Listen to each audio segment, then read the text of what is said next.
Namanya Abdurrahman Wahid, tetapi ia lebih akrab dipanggil Gus Dur. Presiden Indonesia keempat dari tahun 1999 hingga 2001. Masa-masa itu menandai titik balik paling penting dalam sejarah politik Indonesia dan memiliki impact luar biasa pada masa-masa setelahnya. Ia menjadi presiden pertama setelah runtuhnya rezim otoriter Orde Baru.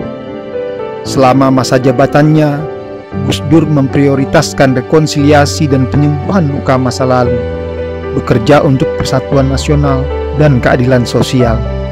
Gus Dur terlahir dari keluarga ulama terkemuka dan aktif secara politik. Ayahandanya seorang intelektual besar dan kakeknya adalah ulama karismatik pendiri organisasi Islam terbesar di dunia, Nahdlatul Ulama. Dari garis intelektual seperti itulah ia menjadikan dirinya sebagai pemikir dan salah satu filsuf terbaik bangsa. Sebagai ketua Nahdlatul Ulama, Gus Dur memainkan peran penting dalam mempromosikan Islam yang moderat dan inklusif. Ia memperjuangkan pluralisme agama, menekankan kesesuaian Islam dengan demokrasi dan hak asasi manusia, serta keadilan sosial.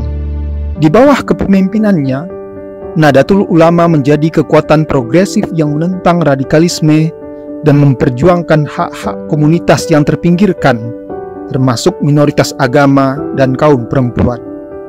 Pemikiran-pemikiran inilah yang ia implementasikan di masa kepresidenannya yang singkat. Komitmennya terhadap kebebasan beragama dan dialog antar agama menjadi landasan penting dalam kepemimpinan dan legasi terbesarnya. Ia mendirikan Partai Kebangkitan Bangsa sebagai proyek politiknya yang bertahan hingga kini. Karirnya sebagai politisi memang tidak secemerlang intelektualitasnya. Gelombang konflik dan konfrontasi dalam karirnya itu justru menunjukkan kepada bangsa ini bahwa ia seorang demokrat yang tidak ingin menguasai partai dan jabatan selamanya, yang kemudian berakhir sebagai seorang autokrat seperti para pendiri partai lainnya setelah era reformasi. Masa pensiunnya dari politik tidak membuatnya mengendurkan semangat intelektual dan aktivisme. Melalui tulisan dan pidato-pidatonya, ia tetap memperjuangkan masyarakat yang lebih inklusif, di mana komunitas agama dan etnis yang beragam dapat hidup secara harmonis.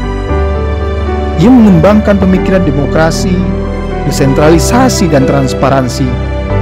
Begitu juga dengan Islam Nusantara, interpretasi Islam yang inklusif dan asli sebagai narasi yang melawan ideologi ekstremisme. Kontribusinya dalam dialog antar agama, baik di Indonesia maupun secara global, telah memupuk pemahaman dan kerjasama yang lebih baik di antara komunitas agama yang berbeda. Meski bisa disebut bahwa ia seorang yang kalah dalam pertarungan politik yang penuh dengan kontroversi, terlempar dari istana secara tragis, dikalahkan oleh pragmatisme dan euforia demokrasi yang masih berusia sangat muda di era reformasi, yang berisi dengan kemarahan, pengutukan, dan konspirasi.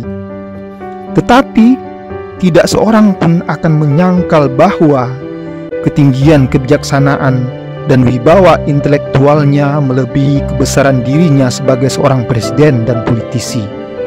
Warisan-warisan fundamental yang ditinggalkannya akan terus dinikmati dan dikenang sebagai kekayaan pemikiran bangsa. Dan Gus Dur akan selalu abadi.